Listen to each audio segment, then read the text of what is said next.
Welcome, ladies and gentlemen. Welcome to this week's edition of the Midweek Wire. I'm Patrick Henningsen, your host. We're streaming out live on Rumble, X, YouTube, as well as Facebook Live, and also live on BitChute. We'll be on the audio streams after the program, as per usual. If you listen to us on the Sunday Wire or watch us on the Sunday Wire, you'll know that the audio streams will be up after the program, so that includes iTunes and all the other main audio platforms. Again, I'm your host, Patrick Henningsen. We've got a special broadcast today. Obviously, important things are happening in the world, frightening things, worrying things. The war right now that's about to kick off, a lot of people believe the United States is going to join Israel in Israel's unprovoked war of aggression against Iran, and that might happen within the next 24 hours. Everyone's concerned about that. But there are people within the Trump administration that do have the power to possibly put the brakes on this. Whether they choose to or not is another story. One of those people is Tulsi Gabbard, and we'll bring this up on stage for a moment and take a look. There she is with President Donald Trump, and she is the Director of National Intelligence. That's Donald Trump's DNI. And there's been somewhat of a controversy. She issued an intelligence assessment back in late March that said categorically Iran was not pursuing a nuclear weapon. Okay, that is the intelligence community, the CIA, all the agencies in the United States. So I'd say that's a pretty authoritative assessment. You'd think so, wouldn't you? But not for Donald Trump. Apparently not. He basically threw her under the bus, and we'll talk about this and ask, where is Tulsi Gabbard? She's kind of disappeared recently, not very visible in public. You'd think with the gravity of what's going on to provide some reassurance that, this difference between the Trump administration's belief that Iran has nuclear weapons, which mirrors Israel's statements, but then the U.S. intelligence community says no, there are none. So which is it? And where's Tulsi? She seems to be missing in action on this issue. Now, to help us navigate this, we're going to bring on a couple of great commentators. We'll be joined right now on the live link with Freddie Ponton. He is the Associate Editor for Global Affairs at 21stCenturyWire.com. Freddie is joining us on the live link right now. Welcome to the program, Freddie. Hey, thanks, Patrick. Great to be on the show. It's great to have you, Freddie. Important conversation today. We're also going to be joined live from Moscow by also independent journalist, author, and international human rights lawyer Arnaud Develay is joining us as well on the live link. Arnaud, thank you for joining us on the Midweek Wire. Thank you, Patrick. Hello, Freddie. Hello, everyone. Hi, Anna. It's great to have you both. I mean, we're gonna rely on both of you to help unpack what's going on, and it is a serious situation. It's also got a lot of people guessing and a little bit confused, quite frankly, as to what's actually happening. We'll bring on an article that's up at 21stCenturyWire.com right now, and this was put together by Freddie and the Global Affairs section of our website. We'll bring this up now. You know, the headline's very simple, and it's a simple question: where is Tulsi? Not only where is she physically, but where is she really on the issue? We'll try to unpack the facts on this. We'll bring this up on screen right now, and this is a piece that is giving you a pretty good summary of what's actually happening. It's up here on screen right now, and that is Tulsi Gabbard. She is the DNI, and you could say MIA at the moment. The DNI is MIA at the moment. If you scroll through this, give you a good sort of basic, layout of the order of events, what's been said and by whom, and the comments by Trump. We'll look at some of these statements on video in a moment, but we do direct people to 21stCenturyWire.com to get the full breakdown of this issue here. And of course, interesting and helpful piece by Responsible Statecraft, breaking down some of this. Tulsi said Iran had not built nukes. One senator after another ignored her. That's a pretty damning indictment and a situation involving some usual suspects, guys. I don't have to name names. Well, we'll name them anyway. Tom Cotton, Lindsey Graham, the rest of the warmongering caucus in Congress. So we'll bring back up on stage our guests here. And we'll start with you, Freddie, because you put together some of the research on this. So actually, before that, let's start with the statement by Tulsi Gabbard here. This is from, I believe, March 28th. And this was the assessment here in her own words. And Supreme. We'll show this in a moment here. So this is in her own words, not ours. And this is what she said. The IC continues to assess that Iran is not building a nuclear weapon, and Supreme Leader Khamenei has not authorized the nuclear weapons program that he suspended in 2003. The IC continues to monitor closely if Tehran decides to reauthorize its nuclear weapons program. So there it is, guys. Freddie, first of all, pretty unequivocal, but doesn't seem to be where the Trump administration is on this. Freddie, your thoughts? Yes, I mean, she's obviously put under the spotlight after Trump's comments on board of Air Force One, when Trump was asked by a press attaché, about the situation with Iran and referring to Tulsi Gabbard's statement, the very statement you just brought to the screen, and it's quite clear. She's very adamant about the fact that the agencies, not one agencies, but several agencies over the past 10 years and more recently 4 years have come up with the same conclusion, and that there is no such a thing as a nuclear weapon program in Iran. Nobody denies the fact that there is uranium and enriched uranium available to the Iranians, but it's only at 60%. There is still another step to the ladder in order to go above 90%, in order to start even thinking about creating a nuclear bomb. And then around that, you obviously need to add a lot of technology and know-how that is yet not been seen by the inspectors. So this question was very important. And of course, Gabbard should have get the support from Donald Trump during this interview, and he's not. He's basically literally belittling Gabbard, and it doesn't matter what she says. However, she's a very important element as far as national security is concerned, and every American should be concerned that the United States president doesn't care about what his national security advisor and national defense advisor is telling him. So it's very, very concerning, to say the least. Yeah, we've got that clip by Trump, Air Force One. I think this is Caitlin Collins from CNN, basically putting him on the spot on this and really straight up asking Trump, well, what about Tulsi Gabbard's intelligence assessment? Says there's no weapons, and his response was very dismissive. Here he is. But how close do you personally think that they were to getting one? Because Tulsi Gabbard testified in March that the intelligence community said Iran wasn't building a nuclear weapon. I don't care what she said. I think they were very close to having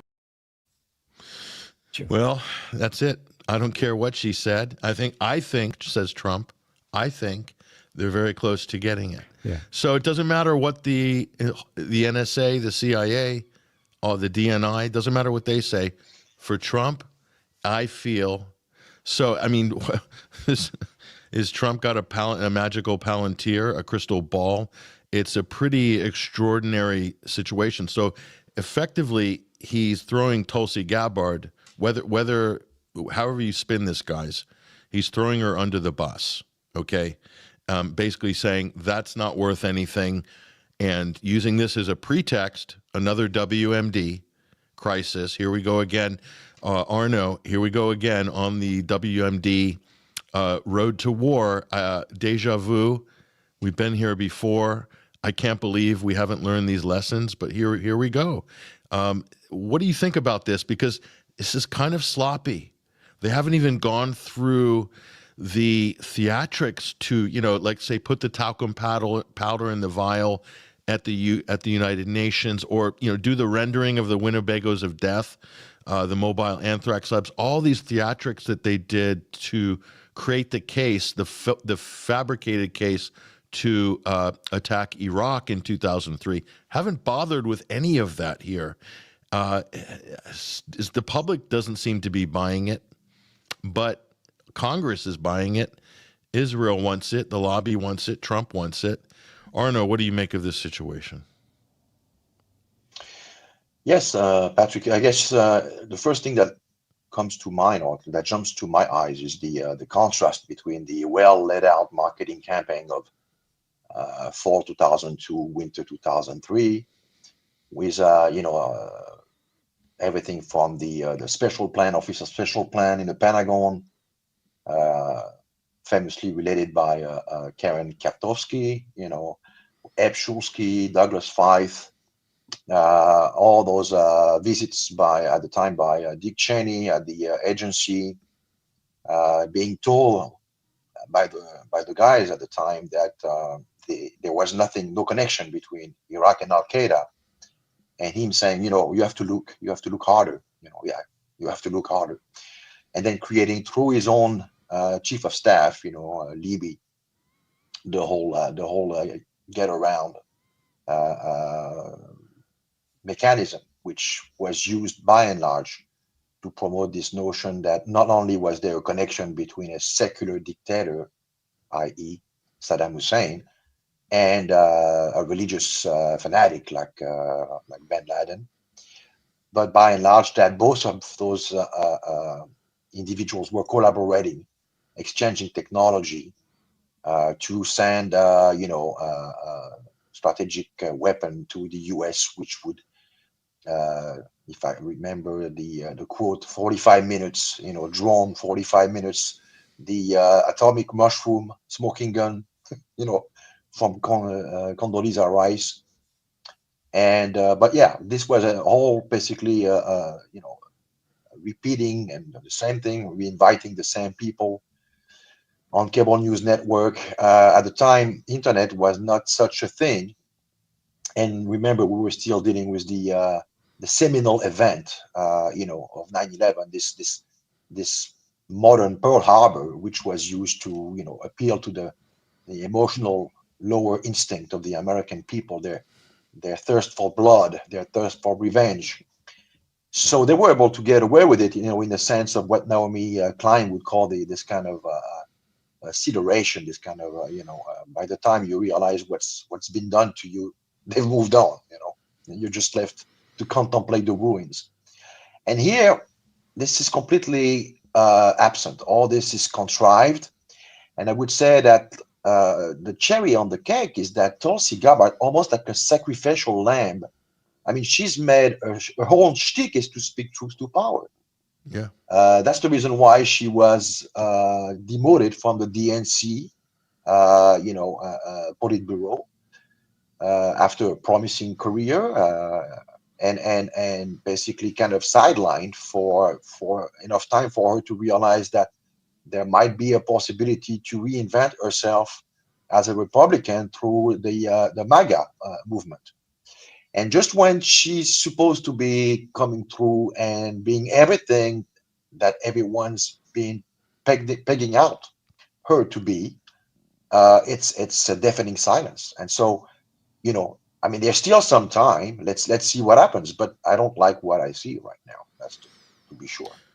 So we'll look at what's been said and what's been actually reported on this. And look, I take what Politico does with a pinch of salt. A lot of it's because it's a lot of the rumor mill, the engineered intentional leaks, things like that, designed to obfuscate, also to show unity when there's no unity. We all know what that's like. When you hear everyone's on the same page from multiple sources, that means they're not on the same page. That's how Washington works. And we'll just bring this up. So that's the big question. Where is Tulsi on this? Now, June 10th. So she wasn't, Freddie, she wasn't invited to the Camp David summit just recently, right? Yes, So, on Sunday. and don't you find that unusual? It's unbelievable because the top advisor, Trump top advisor, are present during these meetings, and they are bound to be there, if you will. These are top level discussions that is helping forging foreign policies. And it's extremely important at this stage to have the intelligence to support this decisions. But I think it is quite clear from day one that Tulsi will be a little bit the dark horse in terms of supporting any kind of war effort in the Middle East. And I think that they knew that. So that's why she was not invited. So not absent, just not invited. That's very important. And I was listening to Steve Bannon, who's someone extremely pro-Israel and all that kind of things. And even him is saying, what the hell is going on here? You know, you're sidelining the DNI, and now you're preparing us to go to war with Iran. You know, this is just simply not what the people have voted you for. And more importantly, we're gonna hit the wall with this. You know, the economy cannot support a two front. You know, because Ukraine is still need to be sold. You know, to be solved. This issue has not been resolved. And then on the other side, a new opening front will just be catastrophic. And then that is if everything goes well. We're not even absolutely sure that the American, in the current states of their military, can actually claim a win. They might obviously inflict a lot of destruction should they decide to go to war with Iran. But Iran is not that alone. You know, this is the same consensus that we were sold with regards to, you know, Russia being completely isolated from the world, but doing extremely well. And then Iran, we've been told, oh, they're completely isolated. The Hezbollah is out. The Houthis, you know, Ansarallah is completely lost out there. You know, they're not going to move. They cannot cross anywhere. Saudi Arabia. Syria's fallen. Syria has fallen. So they are isolated, and that's what we've been bombarded with. That they're on their own. They cannot resist the might of the U.S. military. But I wouldn't put all my egg in the same basket at this stage, because they've demonstrated so far huge technical capabilities.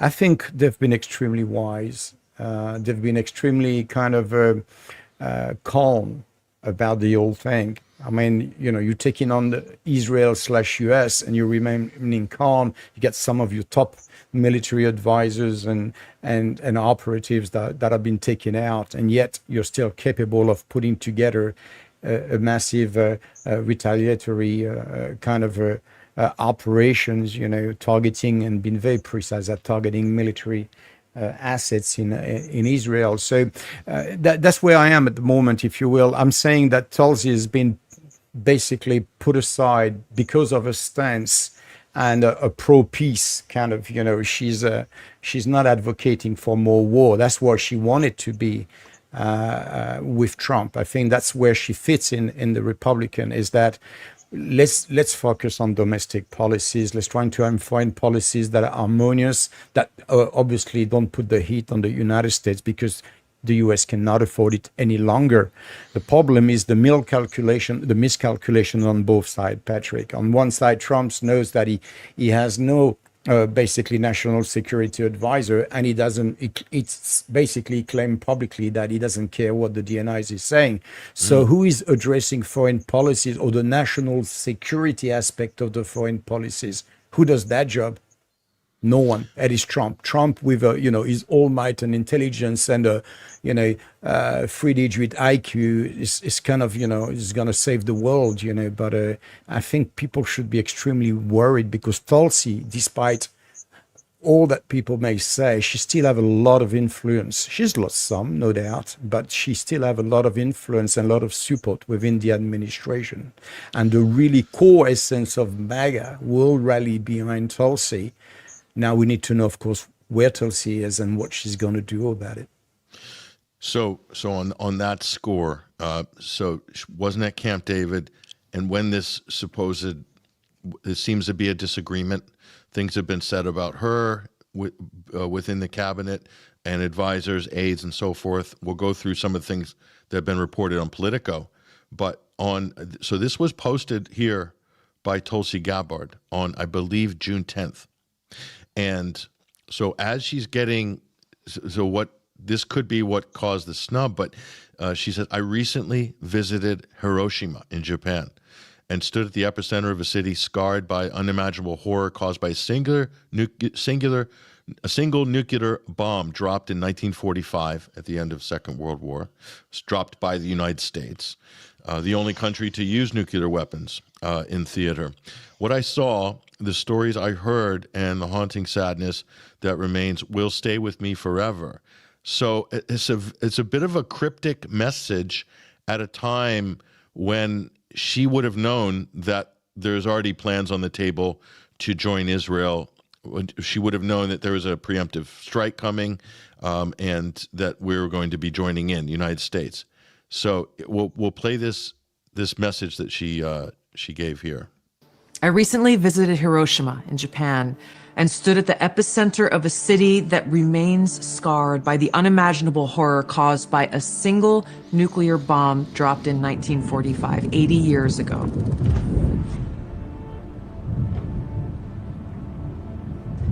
It's hard for me to find the words to express what I saw, the stories that I heard, the haunting sadness that still remains. This is an experience that will stay with me forever. This attack obliterated the city, killed over 300,000 people, many dying instantly while others died from severe burns, injuries, radiation sickness, and cancer that set in the following months and years. Nagasaki suffered the same fate. Homes, schools, families, all gone in a flash. The survivors, the hibakusha, they carried the pain of extreme burns, radiation sickness, and loss for decades. Survivors of this attack were asked to put in paintings and drawings their own memories and how they felt and what they saw, and those paintings and the suffering that they conveyed, the pain and the sense of loss were almost more powerful than the photos themselves. Yet this one bomb that caused so much destruction in Hiroshima was tiny compared to today's nuclear bombs. The bomb that was dropped on Hiroshima had a yield of just 15 kilotons of TNT, whereas today's nuclear warheads range in size from 100 kilotons to over 1 megaton. A single nuclear weapon today could kill millions in just minutes. Just one of these nuclear bombs would vaporize everything at its core: people, buildings, life itself. The shockwave would crush structures miles away, killing and maiming countless people. And then comes the fallout. Radioactive poison spreading through the air, water, and soil, condemning survivors to agonizing deaths or lifelong suffering. A nuclear winter could follow, with smoke and ash completely blocking the sun, plunging the world into darkness and cold, killing crops and starving billions. Acid rain would scar the earth, wiping out entire ecosystems. This isn't some made-up science fiction story. This is the reality of what's at stake, what we are facing now. Because as we stand here today, closer to the brink of nuclear annihilation than ever before, political elite and warmongers are carelessly fomenting fear and tensions between nuclear powers. Perhaps it's because they are confident that they will have access to nuclear shelters for themselves and for their families that regular people won't have access to. So it's up to us, the people, to speak up and demand an end to this madness. We must reject this path to nuclear war and work toward a world where no one has to live in fear of a nuclear holocaust. Now, listen, you guys, this is highly unconventional for somebody serving in a cabinet position, a lower cabinet position. DNI is not a high cabinet position. It's not on the same par as Secretary of State and some of the higher portfolios and so forth. So she is basically appealing to the people to go. She's going over and under her boss, going to the people saying they need to pressure the political elites. I assume that's the President of the United States and the U.S. government here, because that's who she has control over. That's who she should be talking to here. And so this would have probably rubbed the Trump administration the wrong way, or this is just very sophisticated theatrics. Arnaud, how would you read this? This is hugely unusual, to say the least. Is it because she is acting out of, genuine concern here, or are there some political theatrics going on, some WWF wrestling type things going on here? It is the Trump administration. He is the master of WWF. Arnaud, your thoughts?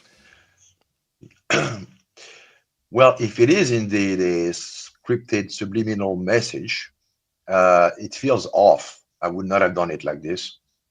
I mean, the anniversary of Hiroshima is not until August 6th, so there's not even any kind of relevance to the content of the video per se. And this is pretty much something we have to always keep in mind when.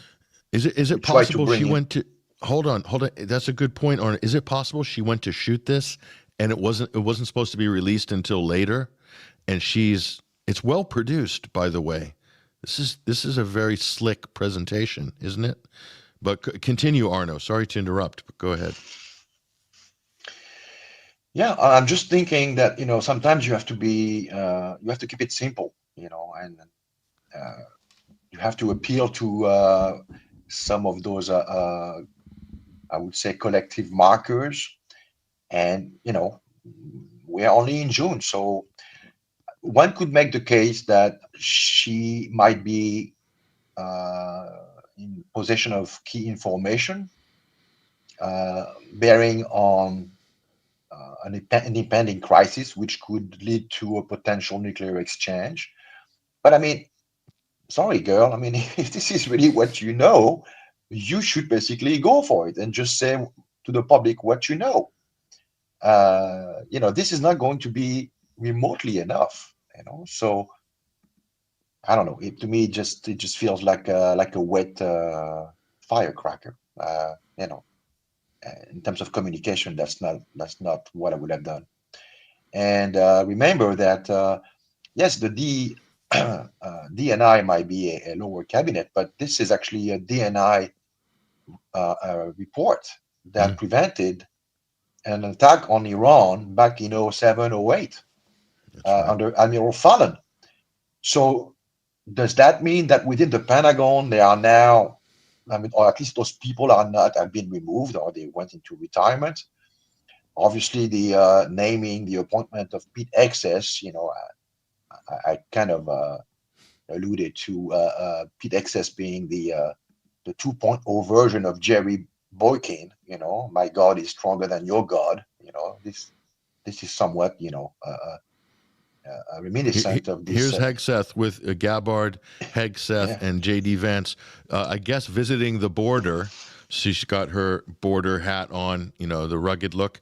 J.D. Vance is wearing Zelensky-style high-tech hiking boots, and they're off to do the border thing. So this was a photo op. You can see Hegseth in the back with the sunglasses and his body adorned with many tattoos, all 42 years old of him. Highest ranked major in the U.S. Army, Minnesota National Guard Reserves, or whatever it was. He somehow landed the job as defense secretary out of the Fox News Weekend, Fox and Friends show. But that's Trump. There they are, Arnaud. And so that's the image. That's the image that they want to convey. Everyone's on the same page. This is an all-star team. This is MAGA bringing together Democrats, Republicans, Tulsi, RFK, etc., and they're all on the same page. Doesn't look like they're on the same page, though, on this story. It looks like there's more going on here. This is Ray McGovern, Arnaud, and he is commissioned by JFK as an intelligence analyst, served 5 or 6 presidents, and he's saying here, memo to Tulsi Gabbard, resign. Trump has trashed the last vestige of independent intel analysis. Don't lie. You are not on the same page. Leave lying to Trump. He knows Iran is not working on a nuclear weapon. Go public. Americans have the right to know. Arnaud, what do you think? This is now, these are people that are well watched within Washington on Judge Napolitano's channel and so forth. They have a huge audience, arguably bigger than some mainstream media programs and much more influential. What do you make of this, Arnaud? Well, what can I say? Red McGovern is right on the money. I mean, Red McGovern is heads, for those who might not know it yet, this collective of former intelligence officials who've basically always promoted the importance of reliable information, intelligence prior to making key decisions. And he's pretty clear here. He says, in this current situation, based on what we know and what the president has said, and how Tulsi Gabbard has been, you've been essentially humiliated. The post you occupy has been sullied by such a disdain. The only thing you can do at this current time is to resign. I mean, if the idea is to play ball in exchange for some kind of a career down the path, this is not going to work. No one is going to remember her, but for the fact that she should have been coming through at the most crucial moment in recent American history, and she dropped the ball. So if the idea, in her mind is to somehow play along, be a team member, with the idea that she will get promoted by the establishment down the road.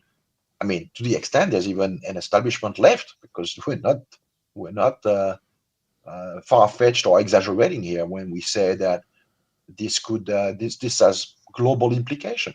Right now, it's limited to a regional conflict, but we don't know what could happen. And I'm just flabbergasted. I'm just at a loss trying to understand the rationale behind Tulsi Gabbard. I understand she operates in a very this is the swamp. This is foggy bottoms. You have a lot of factors coming in. She's a politician. There's no going back to the Democratic Party. So but I'm at a loss here, to be honest. I don't understand remotely how this adds up. Let's take a look at the reportage on this, try to get a fix on this one. Some of these details are, of course, at 21st Century Wire, but this is what Politico was reporting here, gentlemen, inside the clashes between Trump and Gabbard. And let's just look at some of the details here. So in the eyes of Trump and some close to him, Gabbard was warning him not to greenlight Israel attacking Iran. Trump even expressed his disapproval to her personally. Okay, said the three people said. So three separate sources there, Fred. And just before I go to you, Fred, we'll look at this other detail here. And Gabbard insisted to reporters Tuesday. So I think this was Tuesday of this week. She did speak to reporters, and she said that her and the president are, quote, on the same page on Iran. And a person close to Gabbard denied any tensions between her and the president. So we have conflicting reports there, who to believe. And we'll look at here. So this came on CNN. This is interesting, guys, because this looks like this was meant to basically, tamp down any talk of a split. President Trump was saying the same thing that I said Gabbard, in my annual threat assessment back in March. Which was what exactly? That's the detail missing here. Unfortunately, too many people in the media don't care to actually read what I said. Tulsi said to CNN. And what she's inferring here is that there's no disagreement.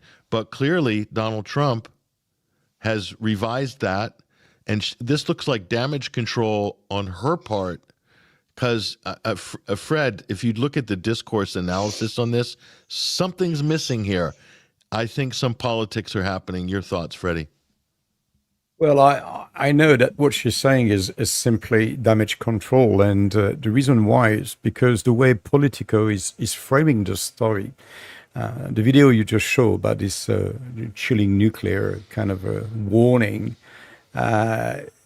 Politico said that this video emerged a few days following the meeting between influential lobbying group of GOP hawks, and Trump at the White House. These guys came together and they urged Trump to endorse Israel military action against Iran. And she had wind of that, and basically to put some pressure. This is how it's framed, that she put out this video in terms of kind of, pointing the fingers and saying what these guys are up to. Are they trying to plan a nuclear attack on Iran? Because obviously they are so their base and the nuclear base and stations are so deep in the mountains and on the ground that it will take certain technology to get there. So my view on it is she's in damage control, and we have other data that clearly shows what is the current situation in Iran as far as the technology is concerned. So she knows what we know, what the Iranian knows, what the IAEA knows, and she's now doing true politics. And I think she's a political beast, to be honest with you. I think the way she looks at it, it's very presidential. That will work for a president, someone at this level. That video doesn't work for a DNI. You want to be abrupt, you want to be very factual, you want to be very precise, and you don't want to be on CNN to announce this kind of news. So she's been political. What is the agenda behind that? Is it to undermine, in her own right, Donald Trump's nonsense and say, look, these guys, he promised us everything. She sees an opportunity and she might just weaponize that opportunity for political gain, because, we're going to be sprinting to midterms in no time. And she might just want to make a good impact, because when I look at this video, now, if you're not really well politically informed, you'll look at her and say, she's so presidential. It doesn't matter if it sells or if it makes sense for people that are analyzing the context behind this video and so on. But for the normal Joe MAGA guys looking at that, she's saying, what, I like that girl, I'll vote for her if she goes for president. And she has a huge support base, So is she undermining Trump? Is she trying to signal? Yes, it's possible. Arnaud, Freddie's brought up interesting possibility there.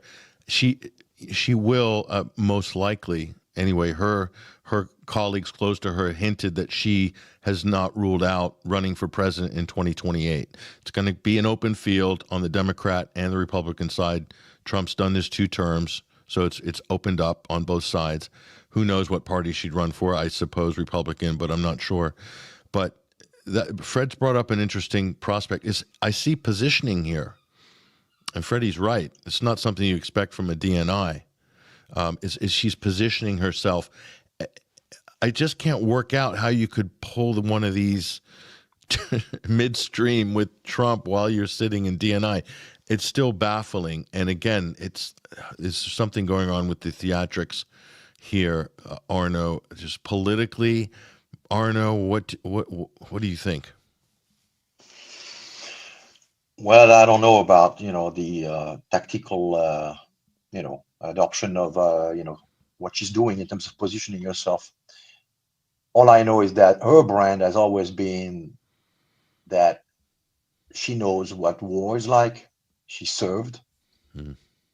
She served in a way that, gives her the street cred to talk about those, war and peace issues. And so this is not something that should be, taken lightly. To the extent she would somewhat mute criticism so as to be palatable to the powers that be and the donor class, I think it's a miscalculation. I mean, she's not in the top of the list. There are a lot more conveniently situated possible candidates who are already, pre-listed before her, and I think she's just by playing on their rules, on their grounds, trying to appear presidential, quote unquote. She's basically she's diluting her brand. That's my take on it.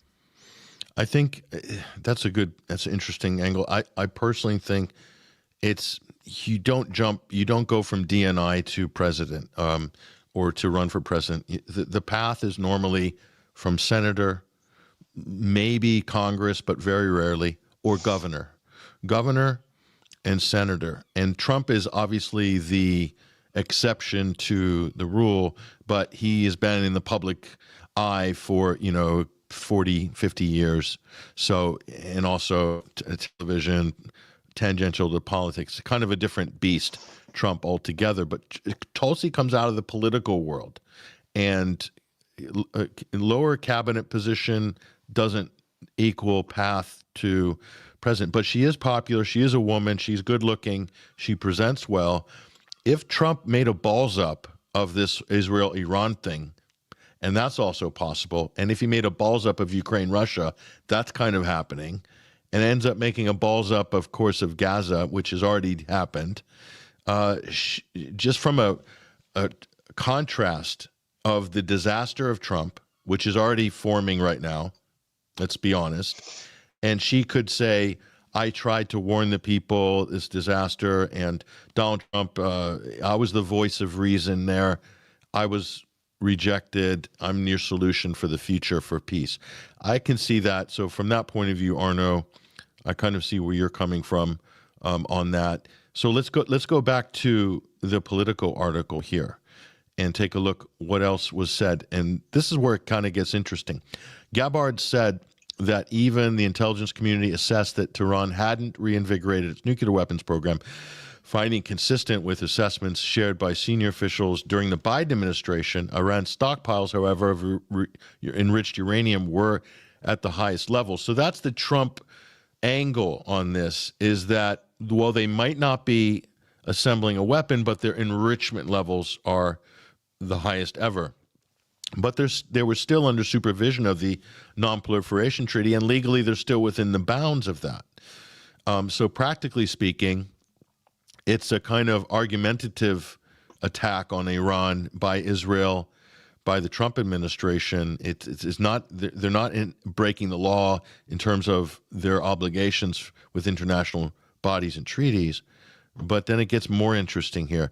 A Gabbard ally said she's fully on board with Trump, is trying to do what he's trying to do with Iran, said she's never let her personal views color the advice she provides to the president, nor has she tried to sway Trump to her own point of view. Well, isn't that what a DNI is supposed to do if the intelligence, she's curating and translating the intelligence. So there is going to be an opinion, a professional opinion or a personal view, but maybe not in the Trump administration, because it seems like in the Trump administration, doing a good job is telling Donald what he wants to hear. Everyone kind of gets the feeling this is how business is being run in this administration. Arnaud, what do you think about that?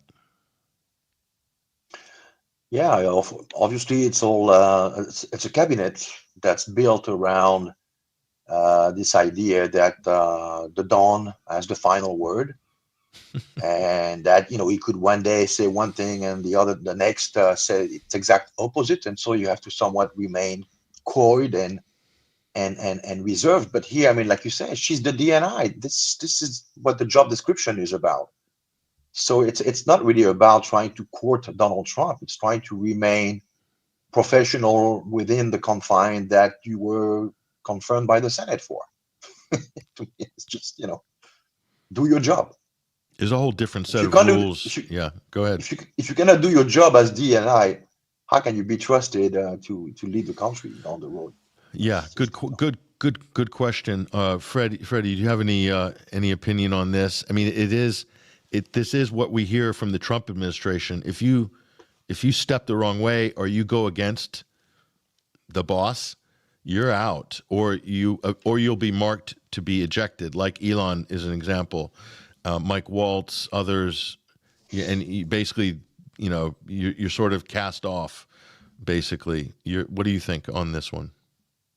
Oh, what I realize is, and as Arnaud just mentioned is there's not much difference between Macron and Trump. These are people that are ruling in the same way. They acquire, they capture, if you will, the level of control in the administration.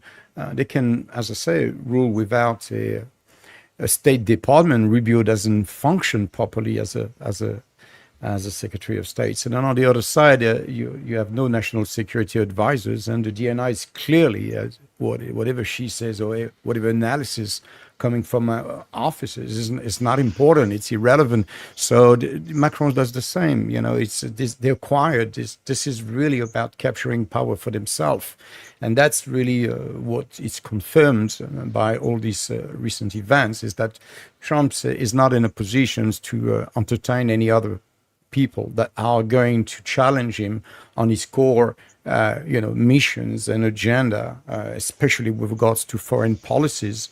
And he seems to be the one that says, and is the captain of the boat and saying, we'll take in this direction. And I don't need intelligence. I've already made my mind, So that's a very dangerous thing to have as a leader of your country, if someone does not have the humility to take advice from the people that he himself appointed in the first instance. All the rest is communication, damage control, dozens of people working around, making sure that they're going to show a united front. That seems to be extremely important for the Trump administration, to show that cohesion and making sure that everybody is going to be on board of that attack on Iran should they decide to go. So we need to have everybody on board. We cannot have a dissenting voice at this stage. And if they do, we'll punish them. And she's got definitely a little whip there. She got a warning, say, look, that's your last mistake here. You play along, you go along, you'll be fine. But you do these kind of things, you'll be out before even you know it. And that wouldn't be a problem. You wouldn't even think twice, about doing it. So she has to issue this kind of statement to stay in place. Otherwise, she's out. Because during a crisis, it's a very bad look to have instability or disagreement within. So a certain amount of this would be tolerated during the crisis period or the key period and maybe be sorted out later.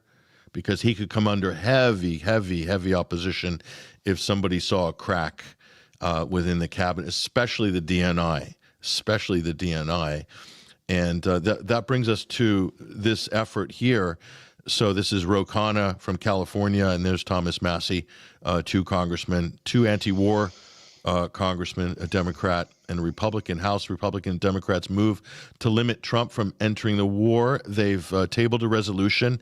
Last time I checked, 29 co-sponsors to block Trump's illegal war of aggression against Iran, joining Israel in an illegal war. So that's Massie, and let's see what Thomas Massie said here, taking to X.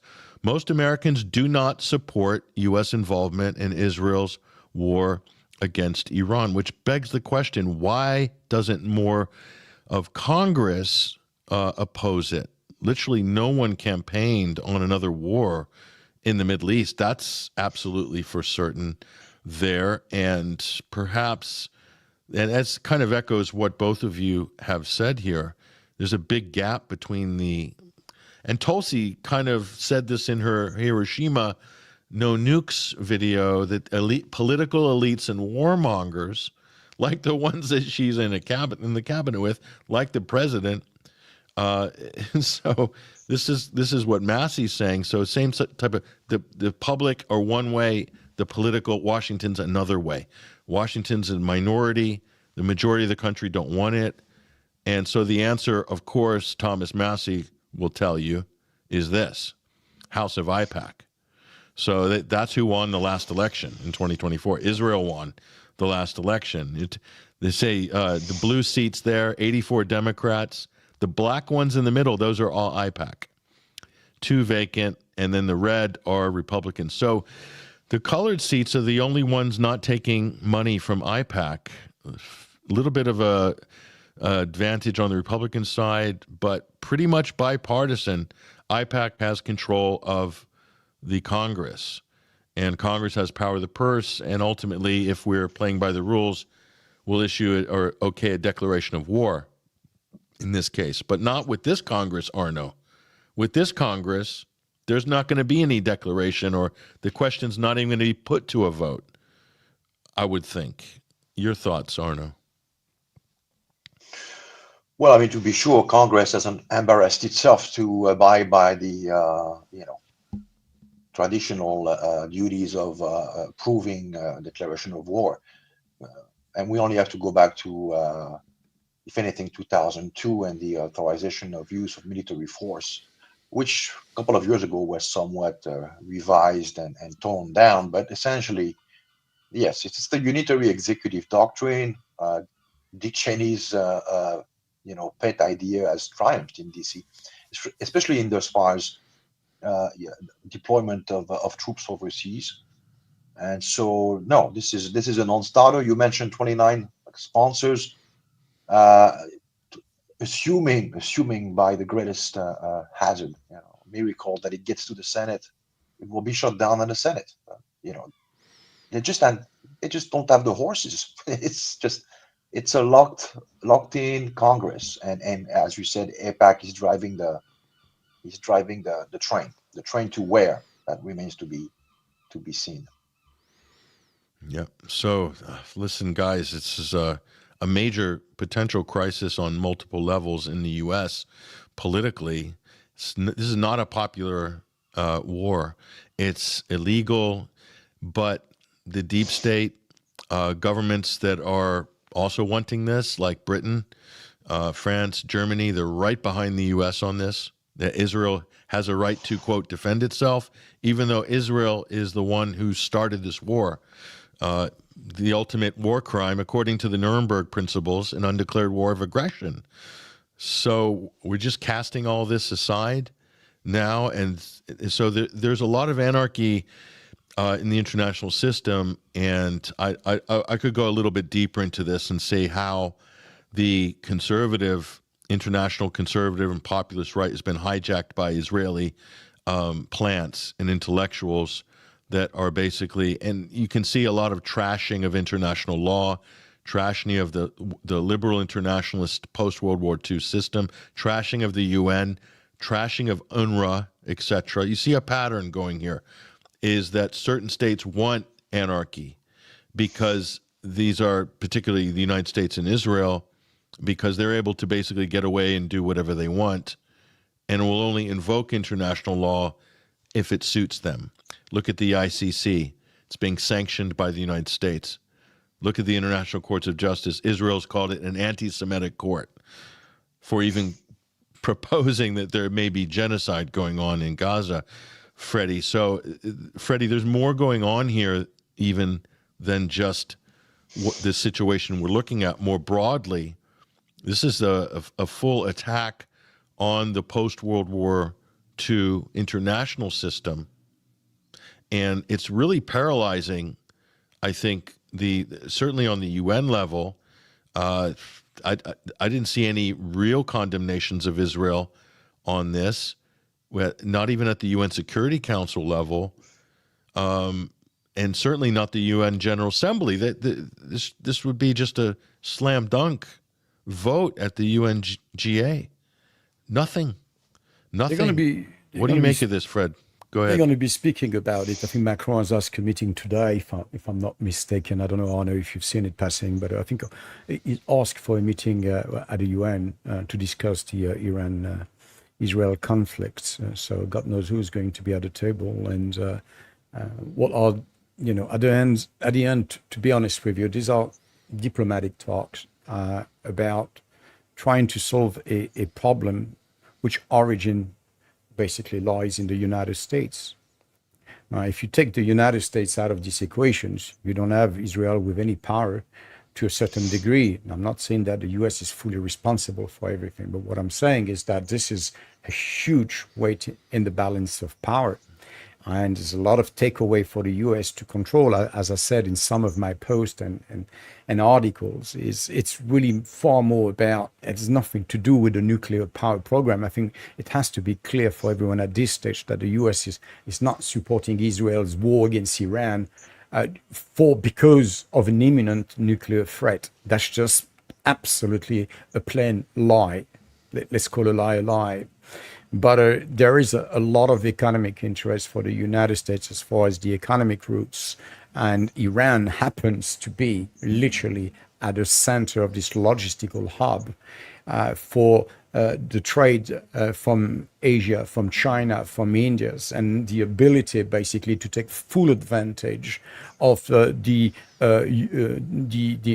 corridors, the international corridors going through Eurasia, going through the northern routes towards Russia's, and then access to Europe. So this is extremely valuable, especially within the context of the popularity of the BRICS, and then of course the discussion surrounding the move away from the dollars as a currency to trades where countries would be able to use their own currency to do business. This is not going to happen in a day. This is trillions worth of investment. But one thing we know for sure is Iran has a big role to play in that. And if you look at the route of the IMEC, the International Middle East Corridor, you will see, India Middle East Corridor, sorry, you will see that Israel has and wants to play an important role alongside Saudi Arabia to be the main access to Europe. And then notwithstanding, of course, the importance of Israel to be able to sell their gas, the natural gas to Europe as well. So other pipeline projects, Cyprus, Greece, big support from the European Union. They don't want to see Russia being strong, and they don't want to see Iran being strong, and they don't want to see China being strong because it's not working for them. You know, they have control, as you demonstrated quite clearly, within the Congress. And the Congress, of course, that's placed on the top job within the administration. So you don't need to control everything, just the top jobs at the defense, at the trade, the agricultures, and so on and so forth. And that's what Israel, in my view, is counting on, is the United States' desperation to control these trade routes and to undermine basically BRICS and the Chinese plan, you know, for this particular region, which is West Asia. And that's why you had all these conflicts, Syria, Lebanon, and now Iran. And of course, we all know this has always been a plan for a very long time to take out, I can't remember how many countries it was, but 7 countries, one after the others. And we all know that after Syria and Lebanon and after Hezbollah was done, Iran was next, if you will, on the map of destruction. Will they succeed is another story, of course. Here's a map of the one of the many maps for what Freddie's talking about, the middle corridor here, and of course there's numerous routes. I mean, one of the most consequential, of course, is the north to south between Russia and Iran. That's massive, right down to the Indian Ocean and straight to Mumbai. So totally bypassing the Red Sea, the Suez Canal, Bab el-Mandeb Straits, etc. But yeah, Freddie's alluding to this. There's multiple different configurations and routes here. This is all also part of the Chinese Belt and Road Initiative. So that's kind of the big picture, what's at stake, and probably that deserves a whole analysis on its own, which we've done a little bit of that in the past. Freddie's done some great research on that. It's up at 21st Century Wire. Just put middle corridor into the search bar there. But just back to the subject at hand and what's happening in the United States with this. So we're sitting at a situation right now. Hold on one second. We're sitting at a situation right now whereby we have a potential rift in the U.S. and to me it's not obvious. It's not obvious at all where exactly the Trump administration is. John Kiriakou was on Alex Jones yesterday, and he said that the United States will join Israel on Thursday. He said they will join Israel on Thursday. So ex-CIA analyst, his contacts in Washington say Thursday. That's tomorrow. The United States will join Israel and bomb Iran. So, and that's a fait accompli. It's going to happen. We don't know for sure whether that's true. This is what we hear. I certainly think it's plausible. Would this bombing run include nuclear weapons? Because obviously, Arnaud, I'll go to Arnaud on this. Arnaud, we have deep underground nuclear facilities that the Iranians have. Conventional weapons aren't going to be able to do the job. Dropping a Moab, it requires maybe a direct drop. So that's going to require an aircraft right over the target in Iranian airspace. I don't see that happening either. And flying slow, that's going to be difficult. So tactical nukes, that could happen. That's a game changer as well. So if the U.S. come in, I'll get Freddie your opinion on this as well. If the U.S. come in on Thursday, tomorrow, what do you think that's going to look like? And I know Putin's been doing shuttle diplomacy for all parties involved, offering to be a mediator. I think his offer has been rejected. Russia's concerned. That's also an important point here, what Russia thinks. Lavrov has issued a categorical warning to the U.S., do not even think about it. That's what Sergei Lavrov said earlier today. So if this happens, if it goes ahead on Thursday or a few days after, by the weekend, Arnaud, how do you think this is going to go down? Well, to be sure, as you mentioned, they would need to use the Moab 30-ton bomb, bunker buster, but they would have to do it over several days, several sorties. Because from what I understand, the Ferdor installation is deeply, or 200 meters deep into the mountains. So they would really need to, as you say, first make a big hole and then drop as many of those devices as can be conceived, which would make, I guess, the assistance from defensive to offensive. There's also talks that they would provide such devices to the Israelis so as to get somewhat of a cover story that allows them to say that they're not involved. So I don't know how this will play out. What's certain is that the Iranians have contingency plans. From what I understand, they've gotten their hands on the blueprint for Dimona. They've demonstrated times and times again the accuracy of their ballistic systems and precision as such. So if they go that way, you can be sure that Dimona is going to be targeted. I mean, it's only logical, right? So we could have a major situation on our hands here.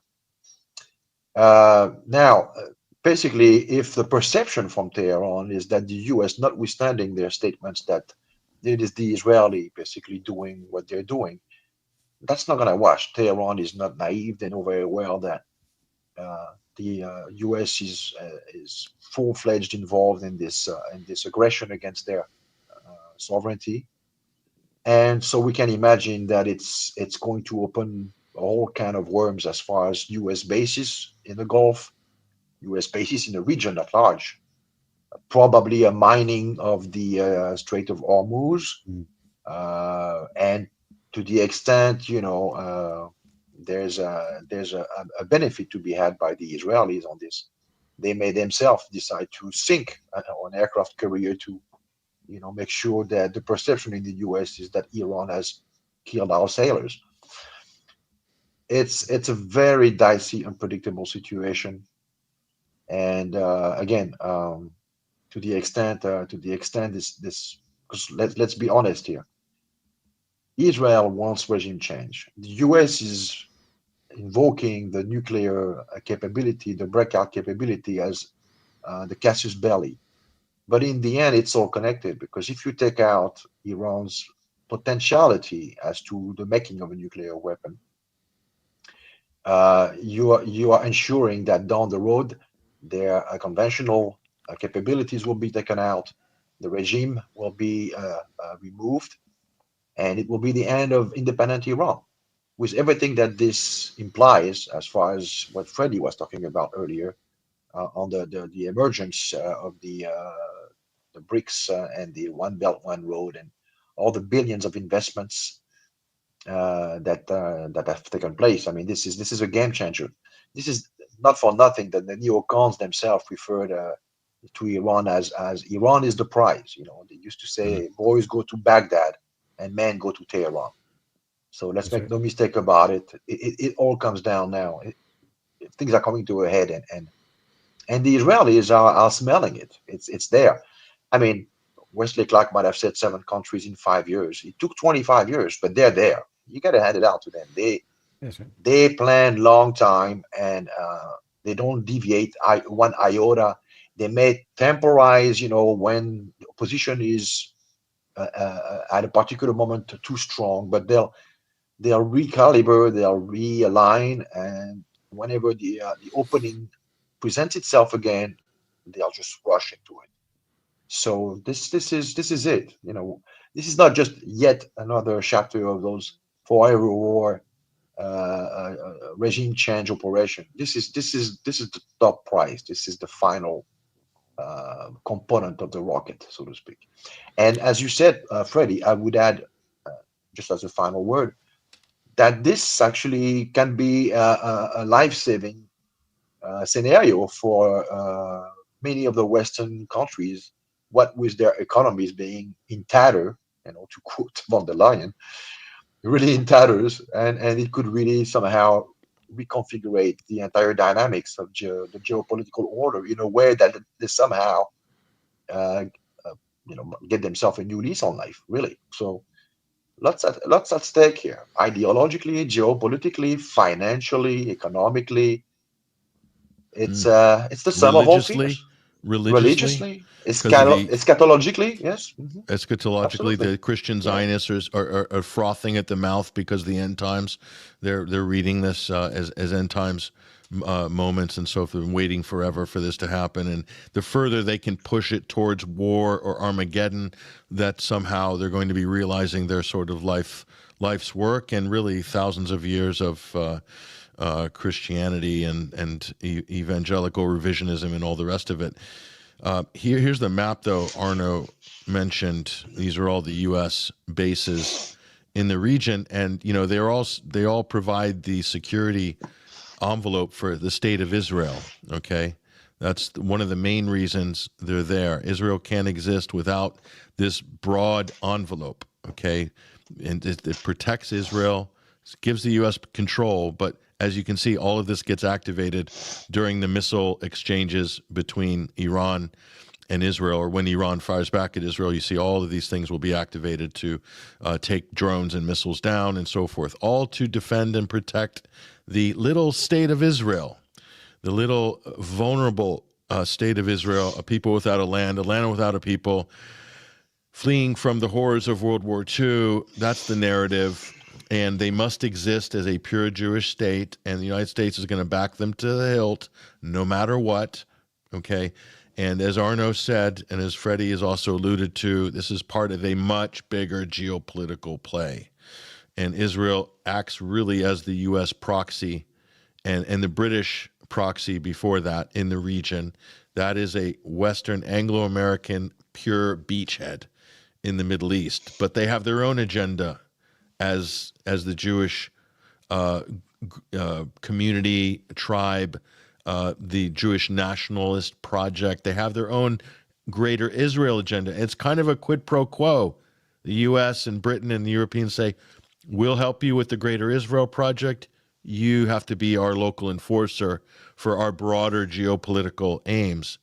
When Iran falls, Netanyahu's already said Pakistan's next. That Islam can't have Islamic country with the nuclear weapons. And India and the Israeli relationship seems to be very chummy. And that's not by coincidence either. That will provide a great launching pad for China to contain China or to attack or to sabotage the Belt and Road Initiative. So those are the big picture themes there. So, Freddie, we're going to break. I want to give you the final word, Freddie, but we've got a couple of minutes left, and I'll get a very brief word from Arnaud as well before we break, gentlemen. But the main fulcrum of this discussion, of course, is Tulsi Gabbard. She's in a position, if she went public, as Ray McGovern said, to really throw doubt and shade on this diabolical engineered war that nobody really wants other than the military-industrial complex, the Israeli lobby, Israel, and the elites in the U.S. and Europe. Nobody else really benefits from it other than them, but they have a lot of power. So your final thoughts on this situation. Go ahead, Fred. Yeah, I think, Patrick, what my concern here is the lack of respect and for countries' aspirations.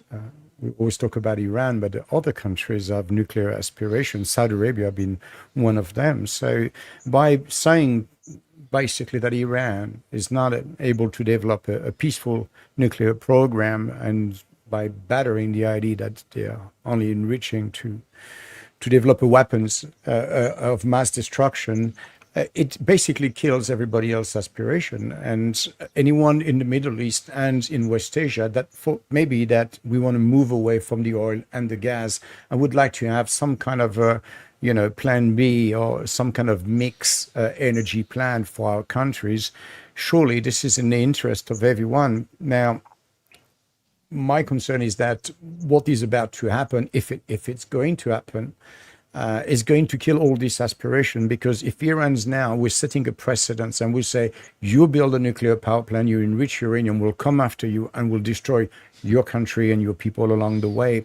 And that means that it's sending a message across nations which have an aspiration. And that's really, for me, is just absolutely unacceptable. But it could also have a reverse effect, seeing rapprochement between Saudi Arabia and Iran and other countries, was going to say, look, how much, are we going to take from the United States / Israel? When Israel has clearly a nuclear weapon program, which will, I believe, soon going to have more incline and more understanding on how big and how consequent it is, and how well developed it is. The IAEA is not going to tell us anything, but perhaps Iran with their new blueprint will. A lot to think about there. All important points Freddie's bringing up there. Go ahead, Arnaud. Give us your final thoughts on this.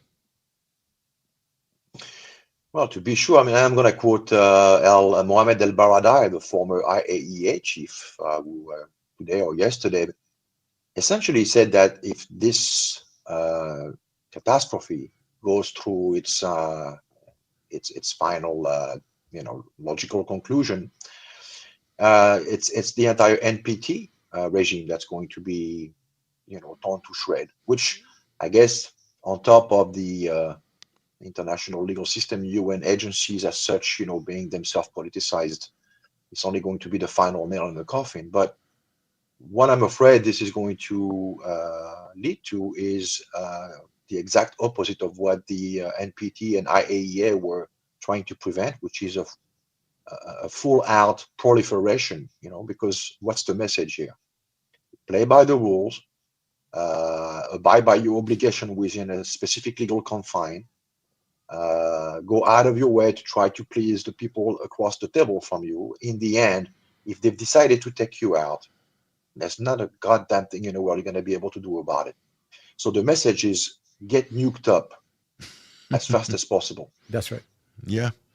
The JCPOA had complete control over enrichment, fully supervised. It was transparent, but Trump tore it up in his first term because Israel told him to, because they were planning for this moment now.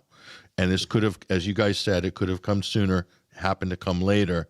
But this was part of the plan, was to kill the JCPOA and then somehow blame it on Iran.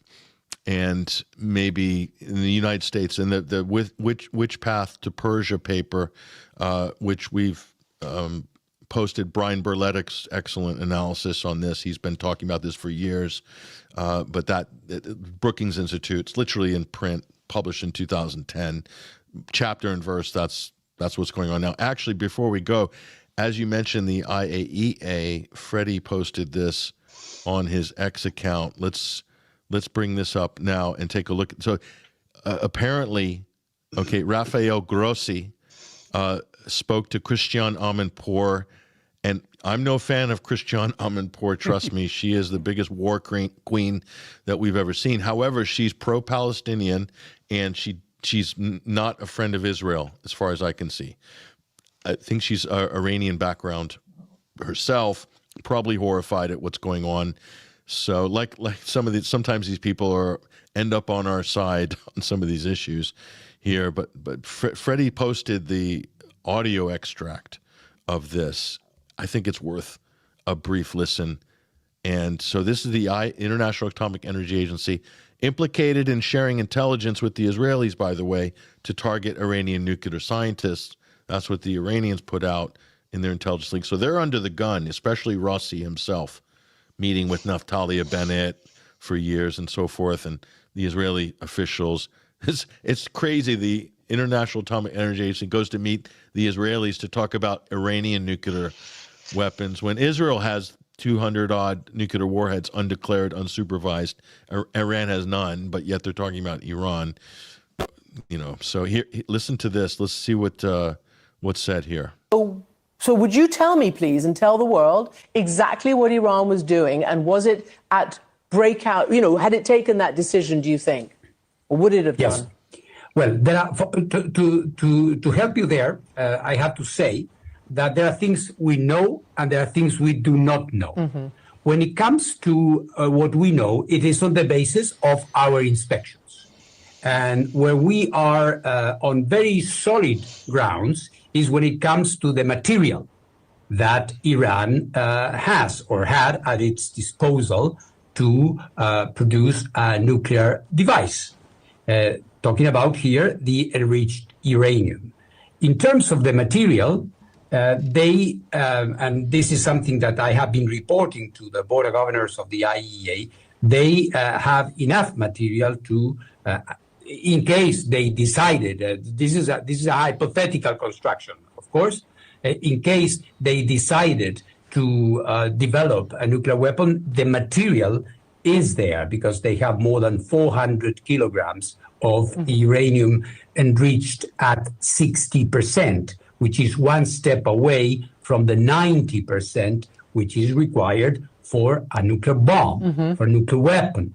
But of course, as you know, to have a nuclear weapon, you need more than the material. The material is, of course, extremely important. And this is why there has been so much commotion and so much excitement and so much concern in the world about this issue of the material itself.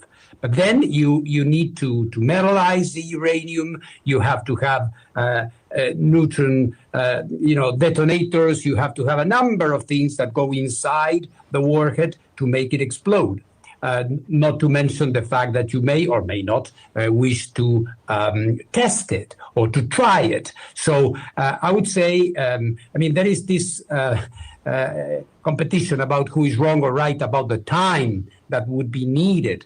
Certainly, it was not for tomorrow, maybe not a matter of years. I would there be perhaps more serious about this, and I don't think it was a matter of years. But this is speculation. Why? I go again to the beginning of my comment. These things we don't know, because if there was some activity which was clandestine or hidden or away from our inspectors, we couldn't know. What we informed and what we reported was that we did not have, as in coincidence with some of the sources you mentioned there, that we did not have any proof of a systematic effort to move into a nuclear weapon. There were many elements there, and I said in my report, you mentioned what happened here in Vienna. In my report last week, I said that it was certainly not very helpful that some Iranian high officials were saying, in fact, we have all the pieces of the puzzle that are needed to have a nuclear weapon. The issue was and is a very serious one, but I have to be objective. I am an auditor. I am an international inspector. I am not an analyst, or in the sense of a political analyst or a political scientist. What we are telling you is what we have been able to prove. The material is there. There have been in the past some activities related to the development of nuclear weapons, but we did not have at this point these elements. So, it's about as conclusive as one could get on that. So, but we have to go by the official bodies, because isn't that what everybody is relying on? But Trump kind of wants it both ways. The Israeli want it both ways, with the official bodies when it suits them, and when it doesn't, we know better, and we're acting in self-defense, etc. It's a disaster in terms of international relations. It really is, and hugely dangerous. So let's hope that cooler heads prevail, gentlemen. And I want to thank both of you, Freddie Ponton, who is the associate editor of Global Affairs at 21st Century Wire, independent journalist and researcher. Thank you. And Arnaud Develay, political consultant, international human rights lawyer, and author of Foreign Entanglements, the definitive treatise on the Biden corruption in Ukraine. You guys are doing amazing work, both of you, and your archives are up at 21st Century Wire as well. If you guys want to see what Freddie and Arnaud are doing, some great samples and catalogs of their work up there, interviews, articles, etc. Thank you very much, gentlemen. Thank you, Patrick. There they go, and that's all we have time for this midweek wire, folks. And very important, very tense times, to say the least. A lot of people are concerned, not knowing where things are going to end up. Certainly, I'm in that camp as well, and we're all worried. We're all worried at this point.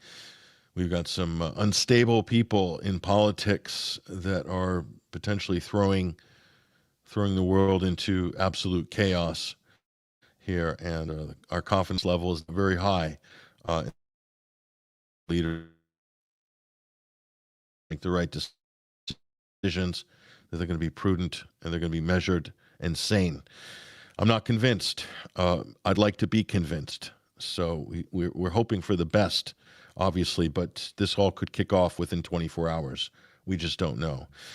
So listen, we're going to break anyway. We appreciate those of you who've been listening live on our various platforms, and appreciate your engagement in the comment threads as well. We're not taking any comments at the moment for the Midweek Wire. We do on Sunday during the Sunday Wire show, and that is on ACR here on our platforms, 21st Century Wire. And we do review the comments during Overdrive every Sunday, 5 till 8 UK, 12 till 3 Eastern Standard Time. And we usually have a pretty interesting lineup, either of a main guest plus our solid team as well in the second hour, going through the audience feedback as well. And so that's there. And we totally rely on your support here.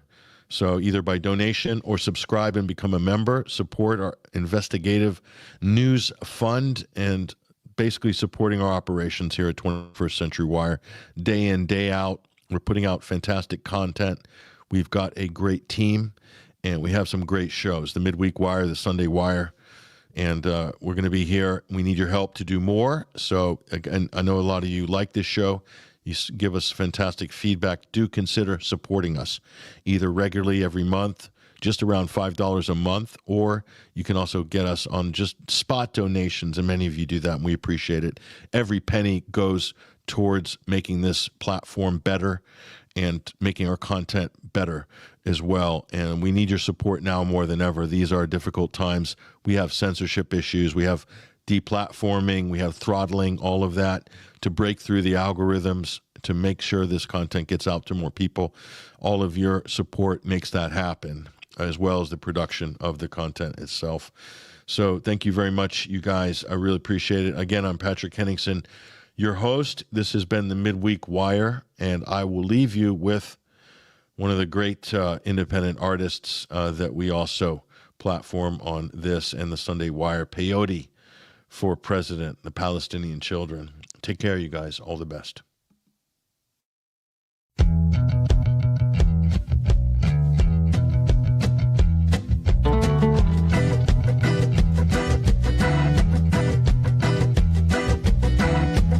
All of the pictures left unpainted, all of the games they left unplayed, all the laughter in the playground, all of the arts they never made. Ghost faces of a million Palestinian children.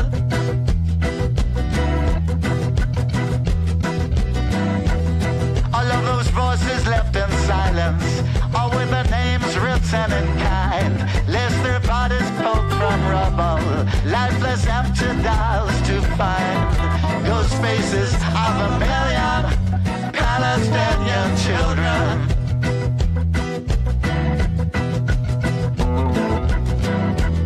What of the songs they've never written?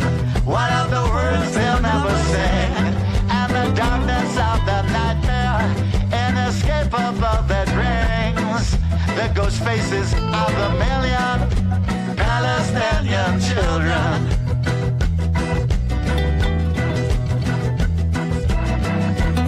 I hear the crying, helpless children, God's most precious and most dear. I hear them begging for the reason. How could you ever leave us here? I close the eyelids of a million Palestinian children.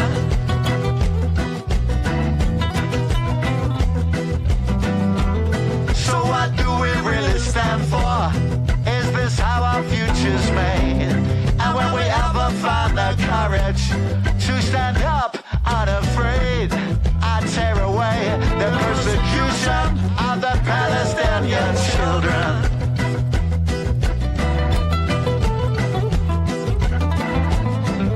Rise up and be the guardians of the Palestinian children.